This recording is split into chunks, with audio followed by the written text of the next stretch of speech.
रात में 12 बजे किसी के गेट ठकठकाने की आवाज़ आई। एक औरत का आवाज़ सुनाई दे रहा था कि दही है। अब दही रूम से एक बॉल आया बाहर और अपने आप अंदर चला गया।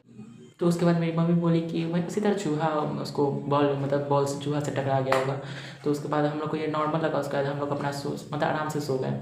उसके कुछ दिनों बाद रात के 12 बज रहे थे, तो एक हम लोग के ऊपर जो एक लड़की रहती थी, वो मेरी दीदी को कॉल करती है। और मेरी दीदी जब कॉल उठाती है तो बोलती है कि तुम जल्दी ऊपर आओ, देखो पता नहीं कौन मेरा किचन का गेट जो है ना वो अंदर से बजा रहा है।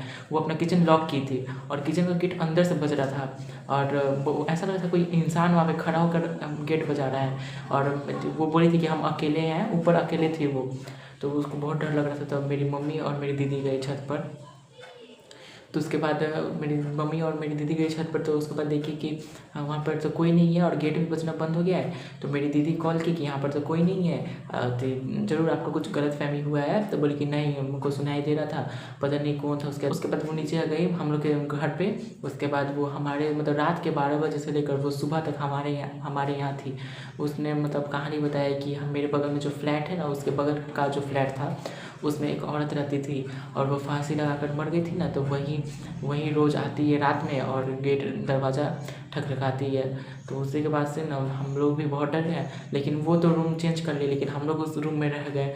हम लोग को रूम नहीं मिल रहा था, वो तो चली गई, लेकिन हम लोग अकेले फंस गए। उस पूरे 3 फ्लोर था वो घर और उस 3 फ्लोर में हम लोग अकेले रहते थे। तो हम लोग बहुत डर डर के रहते थे। ऐसा लगता था कोई दरवाज़ा खटखटा रहा है और कोई बुला रहा है, ऐसा लगता था। तो हम लोग बहुत डर जाते थे। तो उसके बाद हम लोग कुछ दिन वहाँ पे रुके, फिर हम लोग ने रूम चेंज कर लिया वहाँ से। उसके बाद से हम लोग कभी भी उस गली में आज तक नहीं गए हैं और वहाँ पे जाने से भी बहुत डरते हैं। आप लोग को ये वीडियो कैसा लगा? अगर अच्छा लगा हो तो वीडियो को लाइक और चैनल को सब्सक्राइब कीजिएगा। फिर मिलते हैं किसी अगले टॉपिक के साथ। Okay, bye.